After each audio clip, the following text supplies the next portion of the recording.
Listo.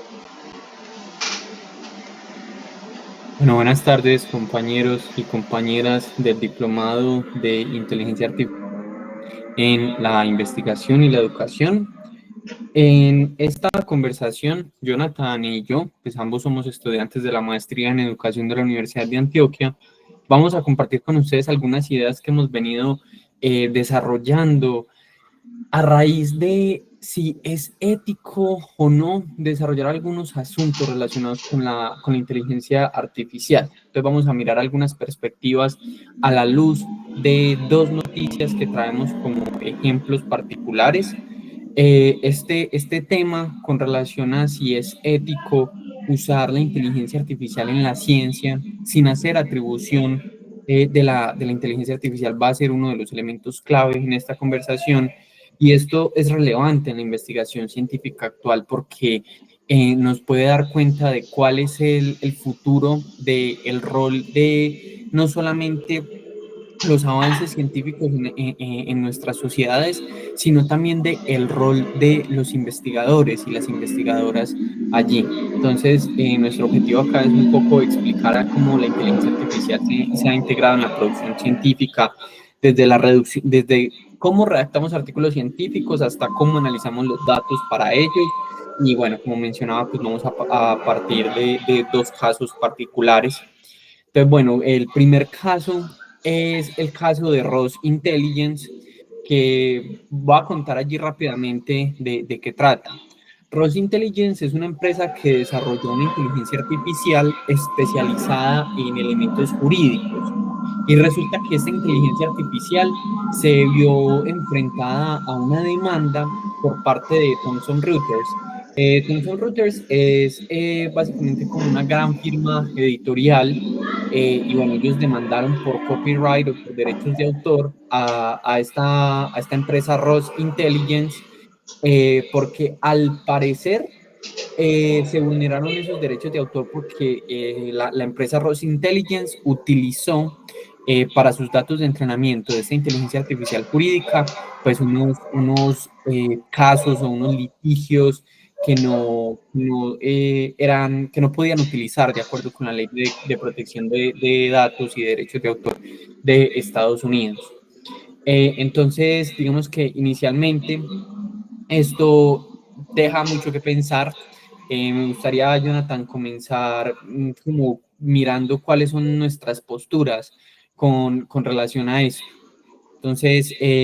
voy a comenzar posicionándome yo, y es que realmente yo estoy a favor de esa atribución a la luz de este caso, pues yo estoy a favor de que si vamos a utilizar inteligencia artificial en la ciencia, pues es necesario que haya una atribución en ese sentido, porque, bueno, la transparencia cuando uno habla de investigación en los elementos metodológicos es un elemento clave, es un elemento esencial. Y como sucedió en este caso, al no atribuir a la inteligencia artificial y por ende los datos con las cuales esta fue entrenada, esto, como ya bien lo dictaminó una corte, se puede considerar una forma de plagio y más que una forma de plagio, pues una falta a la integridad académica. Bueno, respecto a lo que mencionas, Daniel, mi posición es que yo en este caso estoy en contra del fallo que dieron sobre la inteligencia artificial. Sobre todo es porque veo que al fin y al cabo, digamos que la inteligencia artificial se puede ver como una herramienta que se utiliza para de alguna manera sistematizar grandes volúmenes de datos. En otras palabras, lo que hace es ahorrar un poco o ser eficiente en términos de ese análisis de datos. Y si bien uno podría pensar de que es necesaria una atribución, podríamos como mencionar otros casos, por ejemplo la investigación, como por ejemplo el uso de herramientas como Atlas TI, que al fin y al cabo hoy en día incluso ya también han agregado elementos como la inteligencia artificial, y lo que han mostrado es que si bien se utiliza en la investigación cualitativa, por ejemplo, aún con ello no es necesario citar, por ejemplo, el uso de Atlas TI. Si bien se puede mencionar que allí se utiliza la herramienta, no es necesario como alguna cita textual o puntual hacia ello. Entonces creo que ambas herramientas quizás se podrían ver como semejantes en términos de cómo se usa para ser eficientes en el análisis de la información, Y por ende, digamos que pues esa es mi posición. No sé qué piensas al respecto de ello. Mm, yo creo que comprendo un poco cuál es tu postura allí en contra de la atribución en particular. Un poco lo que se lee de que si uno se pone a quedarse en el detalle de las herramientas utilizadas cuando se eso quizás pueda desviar la atención de los hallazgos principales, puede hacer que lo metodológico se vea un poco sobrecargado. Aún así siento que es labor de nosotros como académicos, como investigadores o investigadoras, eh, encontrar ese equilibrio en el sentido de llegar a decir, bueno, ¿cómo escribo yo una sección que esté de acuerdo con los elementos éticos con los cuales tiene que estar y al mismo tiempo pueda ser de una lectura lo Más, estoy haciendo un suficientemente video. corta o resumida para el gran volumen de información que se maneja en estos días? Entonces, ahí encuentro como que se debe llegar a un punto medio, eh, pero también hay algo que sí me parece a mí fundamental y es lo que ya mencioné. Por un lado, que la transparencia en la investigación es un pilar en la ciencia. ¿Cierto? Entonces, si yo de cierta manera como que violo ese pilar, estoy cayendo en algunas cuestiones que son bastante peligrosas, porque si yo no documento de manera precisa los métodos utilizados, también estoy sesgando al lector, porque si una IA participó en la generación del contenido, el lector debería saberlo para poder evaluar la fiabilidad y originalidad de esos resultados. Eh, por otra parte, es que nosotros eh, no necesariamente siempre sabemos con qué datos fueron entrenadas las inteligencias artificiales que utilizamos y por lo tanto no sabemos cuáles son los sesgos ocultos que estas inteligencias artificiales pueden tener de manera ya sea implícita o explícita. No necesariamente estoy diciendo con esto que hay teorías de la conspiración o cuestiones de ese tipo, pero digamos que el mero hecho de que esto se utilice una información y no otra para que se entrenen los modelos de lenguaje o las inteligencias artificiales puede generar y va a generar sesgos. Entonces, si uno utiliza IA sin atribuirlo, el lector no va a saber si esos resultados pueden estar influenciados por sesgos en los datos de entrenamiento, por fallas algorítmicas, entre otros asuntos. Aparte de eso, pues digamos que un elemento allí clave es también la ética a nivel humano. Eh, si yo, por ejemplo, leo un estudio y ese estudio no me declara que la inteligencia artificial hizo parte específica y concreta de los elementos metodológicos, y luego me doy cuenta de que así fue, voy a tener desconfianza en esos autores y bueno, ya allí se pierde todo ese asunto tan importante que tiene la academia, que es poder generar confianza en la información que presentamos.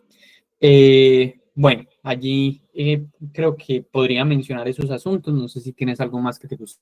Sí, decir. sí, Daniel, bueno, respecto a lo que mencionas, creo que hay un punto que me parece importante y que comparto al mismo tiempo, y es sobre todo buscar el equilibrio entre el uso de inteligencia artificial y también, digamos, cómo ello hace parte de la academia y de las investigaciones que realizamos. Ahora bien, digamos que la parte de la mención a mí me parece importante, sobre todo por el argumento que detallas de que es posible que la información que también se genera a partir de la inteligencia artificial esté sesgada, pero también es importante tener en cuenta de cómo usar la inteligencia artificial. A lo que me refiero es que la gran cantidad de sesgos que hoy en día ocurren en ocasiones son también por el uso o bien digamos por la forma en que se redacta o escribe o el prompt que se utiliza para la inteligencia artificial. A lo que hoy es que quizás una manera de evitar esos sesgos es también teniendo un entrenamiento o algunas, digamos, nociones básicas de cómo hacer un prompt para poder evitar esos sesgos. Pero eso no quiero decir que esa posibilidad sea nula, pero es cierto que digamos que a partir también de cómo generar prompt, incluso el mismo ChatGPT y otras inteligencias artificiales tienen algunos chats especializados para crear ese PRON y dependiendo incluso del campo, por ejemplo Úrsula, que hace PRON en el campo educativo. Creo que también ayuda a mitigar esos sesgos que mencionas como que pueden aparecer de producto de usar inteligencia artificial. Ahora bien, creo que sí es importante el término de la mención, no propiamente decir ChatGPT 2024, pero sí como el uso de ello, porque es cierto que al fin y al cabo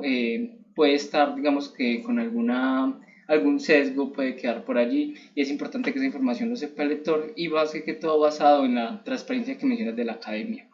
Digamos que otro argumento tengo a favor del uso de la inteligencia artificial es que para mí es un secreto que en términos de ahorro, de trabajo y demás, quizás es comparable con otras herramientas como ya mencioné la Trusty, pero hay otras más que a lo que veo es que en esencia son herramientas que mejoran un poco esa productividad o tiempo de uso en el trabajo y que es importante tampoco simplemente decir no, me genera sesgo, sino bueno, cómo yo también puedo usarla también atendiendo a todos los componentes éticos que se exigen en la actualidad. Creo que eso también sería como uno de los desafíos que tenemos respecto a la inteligencia artificial, más que simplemente crear un rechazo profundo, pero que también estoy muy de acuerdo en el punto de lograr un equilibrio entre ambas, el uso ético, pero asimismo también una inteligencia artificial para sacarle todo el provecho que trae y todos los múltiples beneficios. Bien, vamos a ver hasta dónde nos lleva esta discusión. Pasemos a la siguiente noticia que traíamos acá para discutir. Y es una noticia en la cual lo que sucedió fue que un tribunal alemán, por primera vez en Europa, rechazó el recurso de un fotógrafo que básicamente estaba demandando a una empresa porque una inteligencia artificial bueno, él alega que le robó su foto. Básicamente, entonces, lo que sucedió acá fue que un tribunal en Hamburgo rechazó la demanda de un fotógrafo llamado Robert Nech, al que una entidad, que es una empresa sin ánimo de lucro, también llamada Lion, le robó una foto para alimentar una IA, para una IA generativa. Básicamente, Lion, o sea, la empresa que tomó la foto, la tomó para incluirla en una base de datos que lo que hacía era como emparejar imágenes con su descripción textual, lo que hemos venido en el diplomado de elementos básicos y muy potentes y profundos del Machine Learning. Entonces, esta es la primera vez en Europa donde las leyes de protección de derechos de autor son muy fuertes. Se aplica una norma por la cual se permite utilizar sin autorización obras protegidas, pero acá, Jonathan, ten en cuenta, con fines científicos, mediante esta técnica que se conoce como minería de textos y datos. Entonces, allí lo que dicen los jueces es que la actuación de la empresa Lion es legal porque está amparada bajo esa excepción recogida en uno de los artículos de la ley alemana. Entonces, un poco esto es lo que sucedió. Con toda seguridad, pues el autor original de la foto no quedó para nada satisfecho con esta sentencia de la ley alemana, pero de cierta manera senta un precedente con respecto a que el uso de nuestras obras, de todo lo que nosotros como seres humanos produzcamos, de cierta manera va a en algún punto alimentar una IA. Y luego esa IA va a alimentar nuestra creatividad cuando les pedimos ideas y esto se va a volver un círculo que no sabría decir si será un círculo vicioso o un círculo virtuoso en el cual un poco se difuminan los límites entre la mente humana y lo que es producido por la inteligencia artificial. ¿Cuáles son tus perspectivas con relación a esto? Bueno, quizás en este punto sí creo que cambia un poco de posición respecto al caso anterior, porque si bien entiendo que el fin es científico y que la ciencia es para todos, de alguna manera creo que sí se ve como un caso más directo de los derechos de autor, y me explico. Si bien, por ejemplo, muchas veces nosotros cuando redactamos investigaciones, lo que hacemos es tomar, por ejemplo, estados de arte que han creado otras personas, como revisiones sistemáticas de literatura, como para tener un panorama previo de cómo es una temática en la actualidad. Y lo que hacemos es, digamos, que tomar esas ideas, parafrasearlas y hacer una cita respectiva. Considero que, digamos, algo similar, al menos, se debe hacer en este caso, en tanto si usa una imagen como para nutrir, ¿cierto? Como para alimentar esta base de datos. Entonces, al fin y al cabo, digamos que si hay como un uso de un producto, pero que no fue como mencionado, pero entiendo que las salvedades porque fueron para fines científicos. Sin embargo, creo que asimismo como en la academia, en la publicación de documentos y en investigaciones, se sigue respetando al menos, por ejemplo, la autoría de las personas que participaron en la investigación. Creo que en este caso podría ser similar, pero veo que el caso fue como, pues, como tú mencionas, que la persona no se ve como insatisfecha pues como por la decisión. Creería que acá mi postura es un poco como que mínimamente debería como ser claro esa base de datos que va a generar imágenes como, bueno, qué imágenes tienen en un principio y si pertenecen a otras personas. Una cosa es encontrar una imagen pública, ¿cierto? Como uno usualmente hace encontrando en plataformas como Pixabay, pero otra es venir ya a usar como otras fotografías que otras personas se han puesto en la labor como de la mejor fotografía, el marco, demás cosas que implica la fotografía, y venir acá como simplemente, dame una imagen de acuerdo a esto y que vaya y sea similar o que tome pedazos de la imagen del otro. Creo que en este caso sí debería haber como, al menos como una mención de ese trabajo, ¿cierto? Esa sería como mi postura, creo que es un poco contraria a la anterior, pero es porque veo que sí hay como un uso de una producción de alguien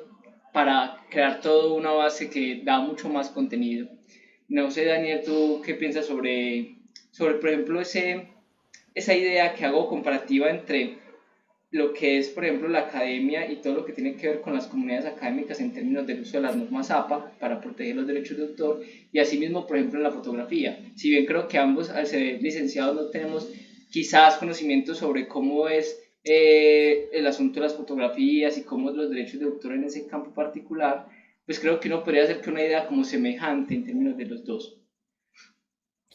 Yo creo que a mí me gustaría primero compartir cuál es mi personal, y es Ujú. que yo, a ver, diría que es lo que mencionaba ahorita. Esto puede sentar un precedente legal, pero más que presentar un precedente legal, muestra una necesidad de actualización de las normas o de los elementos legislativos, o muestra cuáles son, digamos, como esos elementos para los cuales la legislación actual en Europa, que de nuevo muchas veces se utiliza como una región modelo respecto a elementos legislativos de esta naturaleza, no están adaptados a los desafíos que plantea la inteligencia artificial, la minería de datos, por lo cual eso implica que es imperativo revisar y actualizar esas leyes. Esto por un lado, pero también un asunto, y es que puede de cierta manera desmoralizar a los creadores. Los creadores de cosas, los creadores de fotografías, creadores de videos, creadores de cualquier asunto, de elementos académicos, pueden sentirse desprotegidos y si todas las obras comienzan a ser utilizadas sin autorización bajo este pretexto de lo científico, cualquier otro creador puede decir, no, yo para qué voy a crear cosas si a la larga todo me lo van a tomar y la inteligencia artificial lo puede hacer luego con base en lo que yo hice mejor, etcétera, etcétera. Eh, Eso me parece que es un impacto grande frente a la competitividad que permite la innovación al final. Entonces, es algo que es, a mi juicio, bastante complejo. Ahora bien, me gustaría también jugar como, y se dice de forma coloquial, de abogado del diablo.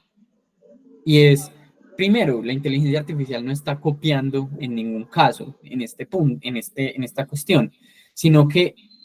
digamos que una inteligencia artificial ni siquiera tiene como objetivo copiar, sino que el objetivo que tiene es aprender patrones. Entonces, la inteligencia artificial no va a almacenar o a reproducir una imagen específica, sino que lo que es analizar patrones y con base en esos patrones generar contenido nuevo. Por lo tanto, uno podría construir un argumento en el que diga que no se puede considerar que haya una violación de los derechos de autor si ese resultado no es una réplica, si ese resultado no es una réplica exacta. Entonces, uno podría decir, bueno, es que un pintor, por ejemplo, estudia miles y miles de fotografías para mejorar su técnica. Y a partir de eso crea su propia obra. Y ahí no está infringiendo ningún derecho. Y uno dice, ve, la IA puede operar de una manera similar, aunque con muchos más niveles de magnitud. Eso puede ser un asunto a tener en cuenta. El otro es que eso también podría ser, de cierta manera, un beneficio para el avance de la ciencia o de la innovación, porque de cierta manera vuelve libre o el acceso al conocimiento o puede aportar a ello. Eh, Hay que mirar también cuáles son los objetivos de las empresas que entrenan estos modelos de lenguajes, pero digamos que al hecho también de no ser un uso comercial directo, sí existen, o sea, puedo ver el por qué la legislación alemana no falló a favor del fotógrafo, sino a favor de la empresa que lo utilizó para la IA. Pero sin duda es un caso complejo y sobre el que se sienta un precedente de la necesidad de revisar la legislación a nivel de inteligencia artificial y a nivel de tecnologías disruptivas en el mundo. Sí, yo creo que para ahí, digamos, compartir un punto contigo y como para cerrar este debate, algo que mencionas que es importante es en términos de la innovación, y creo que justamente lo que mencionas de que otras personas, digamos, no se van en la necesidad de crear un contenido genuino, sino de, bueno, es más fácil utilizar la inteligencia artificial o esta base de datos que ya tiene obras de muchas otras personas y quizás con ideas distintas, otras perspectivas que ni siquiera yo podría tener en cuenta, pues va a ser mucho más fácil y van a ser obras de mayor magnitud o alcance. Podría pensar, pero al mismo tiempo creo que deja esa consecuencia de no tener ese ánimo de buscar nuevos enfoques, de uno solo, digamos, experimentar con nuevas perspectivas, sino que, bueno, ya hay como algo muy grande, hay algo que ya tiene almacenado muchísima información y a partir de ello ya puedo crear otras imágenes, otras fotografías que quizás en ningún momento me hubiera pensado. Creo que deja también un vacío ahí y que de nuevo también comparto la idea de lo legislativo, de que es necesario poner unas pautas en ello, pero que también creo que un argumento clave que hace en términos de que para que se considere plagio en la fotografía debe ser una réplica exacta, y si solamente estamos tomando alguna parte de la fotografía, pues al final no es toda la obra y por lo tanto no sería un plagio. Entonces, sí, estoy de acuerdo también como con lo que mencionas al final respecto a este caso del tribunal alemán. Bien, yo creo que esta ha sido una conversación bien interesante y sobre la cual entonces podríamos, se me ocurre plantear tres elementos clave para finalizar y es, la primera es que la tecnología y la propiedad intelectual hoy, a día de hoy, están en una zona ahí gris legal en el cual no hay una regulación clara y unificada sobre el uso de esas obras protegidas con la IA y eso puede ser problemático. Y aparte, entonces, entender que la atribución puede ser un elemento clave para garantizar la ética y la transparencia, al menos en los procesos académicos donde se utilice IA. Y otro asunto es que entendamos que la IA no copia directamente, sino que lo que hace es generar obras derivadas con todas las implicaciones legales que eso puede tener. Y sobre eso, como académicos, como personas que son creadoras y consumidoras de contenido, tenemos que estar muy pendientes y a la larga, como siempre, dispuestos a aprender con relación a esta nueva serie de desafíos que plantea esta tecnología que con toda seguridad es y será muy disruptiva en nuestro mundo. Bueno, Daniel, muchas gracias por la participación y por tus ideas.